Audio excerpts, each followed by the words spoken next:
آج کیک کھانے کو ان کا دل چاہ رہا تھا۔ بیگم سو رہی تھیں اور ابھی سب دکانیں بھی بند تھیں۔ آخر انہوں نے سوچا کہ کیوں نہ خود ہی کیک بنا لے۔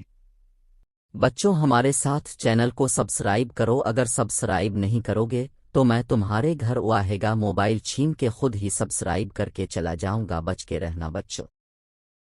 چچا آزاد ایک بڑے سرکاری عہدے پر فائز تھے۔ ایک دن اتوار کو حیرت انگیز طور پر صبح الفاٹے گئے تھے۔ ان کی بیگم اور بچے سو رہے تھے۔ آج کیک کھانے کو ان کا دل چاہ رہا تھا۔ بیگم سو رہی تھیں اور ابھی سب دکانیں بھی بند تھیں۔ آخر انہوں نے سوچا کہ کیوں نہ خود ہی کیک بنا لیں۔ بس یہ خیال آتے ہی وہ کھڑے ہوئے اور باورچی خانے کی طرف لپکے۔ انہوں نے پہلے تو آدیر الفادیر نگاہیں دوڑائیں، پھر آگے بڑھ کر پکوان کی ترکیبوں والی کتاب الفاٹے آئی۔ انہوں نے اس میں سے کیک بنانے کی ترکیب نکالی اور اشیاء کے نام پڑھنے لگے۔ پہلے نمبر پر میدا لکھا تھا۔ نظر کمزور ہونے کی وجہ سے میدے کی جگہ بیسن نکال لیا۔ اب ان کو انڈا درکار تھا۔ انڈا نکال کر اسے توڑنے ہی والے تھے کہ وہ ان کے ہاتھ سے چھوٹ کر زمین پر جا گرا۔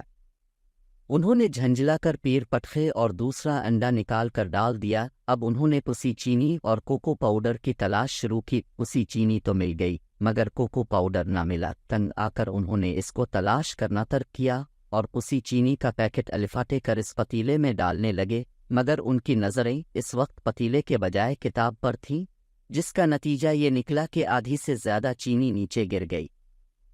انہوں نے اسے صاف کرنے کی زحمت نہ کی اور اب بیکنگ پاؤڈر کی تلاش میں تھے۔ وہ تو نہ ملا، لیکن سرکے کو اپن گلاب سمجھ کر پتیلے میں ڈال دیا۔ اچانک ان کو یاد آیا کہ وہ تیل ڈالنا بھول گئے۔ یہ یاد آتے ہی وہ تیل کی طرف لپکے اور اس کا پیکٹ الفاٹے لائے۔ پیکٹ کھولنے کے دوران ہی وہ پھٹ گیا۔ آدھا تیل نیچے بہہ گیا، باقی پتیلے میں الفاٹ دیا۔ اس کے بعد انہوں نے ان سب کا آمیزہ بنایا اور پتیلا الفاٹے کر اوون کی طرف بڑھے، مگر اسی وقت نیچے پڑے انڈے اور گرے ہوئے تیل سے ان کا پیر باری طرح پھسلا اور پتیلے سمیت گر پڑے۔ ان کی چیخ سن کر بیگم ہڑبڑا کر الفاٹے بیٹھیں اور باورچی خانے کی طرف بھاگیں، مگر باورچی خانے میں داخل ہوتے ہی ان کے منہ سے چیخ نکل گئی۔ اس وقت وہ جگہ باورچی خانہ کہلانے کے لائق نہیں تھی۔ یہ کیا اپنے اب خود ہی یہاں کی صفائی کریں گے ورنہ آج کھانا نہیں ملے گا۔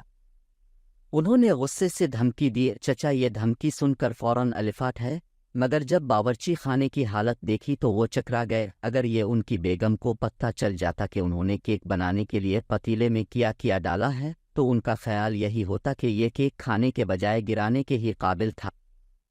Please subscribe my channel, press the bell button, like and share. Thank you for watching.